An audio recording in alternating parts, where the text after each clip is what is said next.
भारत और बांग्लादेश के बीच क्रिकेट के मैदान से शुरू हुई ये जंग अब आर पार की लड़ाई बन चुकी है। एक तरफ बांग्लादेश ने अपने देश में आईपीएल के टेलीकास्ट पर पूरी तरह बैन लगा दिया है, तो दूसरी तरफ बीसीसीआई ने मुस्तफिजुर रहमान को लेकर एक ऐसा कड़ा फैसला लिया जिसने पूरी दुनिया को चौंका दिया। लेकिन इस पूरे विवाद में अब एंट्री हुई है आकाश चोपड़ा की। आकाश चोपड़ा ने बीसीसीआई के फैसले का खुलकर समर्थन किया है और जो वजह बताई है उसे सुनकर आपके होश उड़ जाएंगे। आखिर क्यों आकाश चोपड़ा ने कहा कि मुस्तफिजुर को बाहर करना सही है, चलिए जानते हैं आज की इस वीडियो में।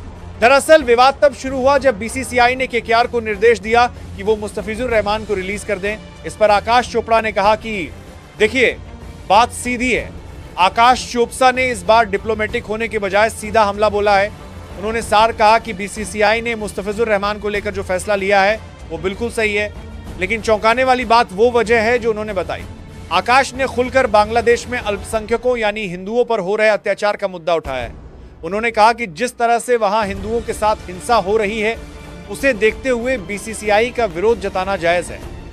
उन्होंने पाकिस्तान का उदाहरण देते हुए एक डरावनी सच्चाई भी बताई कि कैसे वहां अल्पसंख्यक धीरे धीरे खत्म हो गए और अगर बांग्लादेश में भी यही चलता रहा तो वहां भी इतिहास खुद को दोहराएगा। दोस्तों, एक क्रिकेटर का इस तरह से मानवाधिकारों और हिंदुओं के मुद्दे पर बोलना ये बताता है कि पानी अब सिर से ऊपर जा चुका है। अब आप में से बहुत से लोग सोच रहे होंगे कि भाई इसमें मुस्तफिजुर की क्या गलती, वो तो बस एक खिलाड़ी है। इसी बात का जवाब देते हुए आकाश चोपड़ा ने बड़ी गहरी बात कही। उन्होंने 26/11 मुंबई हमलों का जिक्र किया और कहा कि उस वक्त पाकिस्तानी क्रिकेटर्स की सीधी गलती नहीं थी, लेकिन जब कोई देश अपनी हरकतों से सीमा पार करता है तो उसका खामियाजा वहां के हर नागरिक और खिलाड़ी को भुगतना पड़ता है। वही आज बांग्लादेश के साथ हो रहा है। बीसीसीआई ने केकेआर को निर्देश दिया कि मुस्तफिजुर को रिलीज कर जाए और यह सिर्फ एक खिलाड़ी को बाहर करना नहीं है, बल्कि ये एक काका संदेश है कि भारत अब चुपचाप सब कुछ नहीं सहेगा। इस फैसले के बाद बांग्लादेश क्रिकेट बोर्ड तो जैसे बौखला गया है। उन्होंने आईसीसी के सामने मांग रख दी है कि वो भारत में T20 वर्ल्ड कप के मैच नहीं खेलना चाहते। वो चाहते हैं कि उनके मैच श्रीलंका शिफ्ट कर दिए जाएं।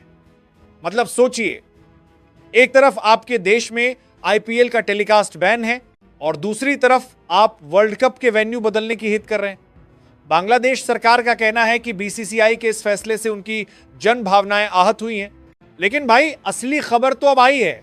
आईसीसी ने बांग्लादेश की इस धमकी का ऐसा जवाब दिया है कि उनके होश उड़ गए हैं। आईसीसी ने साफ तौर पर कह दिया है कि T20 वर्ल्ड कप भारत में ही होगा और बांग्लादेश को इंडिया आकर ही खेलना होगा। आईसीसी ने यहां तक चेतावनी दे दी है कि अगर बांग्लादेश इंडिया आने से मना करता है तो उन्हें टूर्नामेंट से बैन कर दिया जाएगा और उनके पॉइंट्स भी छीन लिए जाएंगे। यानी बांग्लादेश की चाल अब उन्हीं पर भारी पड़ चुकी है। तो दोस्तों, यह था पूरा मामला। एक खिलाड़ी का करियर, दो देशों का तनाव और अब आईसीसी की फटकार। अब मैं आपसे एक सीधा सवाल पूछता हूं, क्या आपको लगता है कि आकाश चोपड़ा का हिंदुओं पर अत्याचार का मुद्दा उठाना सही है? और आईसीसी ने जो बांग्लादेश को धमकी दी है, क्या वो सही सबक है? अपनी राय बिना डरे कमेंट बॉक्स में लिखें। अगर आपको ये विश्लेषण पसंद आया तो वीडियो को लाइक करें और ऐसी ही कचक खबरों के लिए चैनल को सब्सक्राइब करें। मिलते हैं अगले वीडियो में। जय हिंद।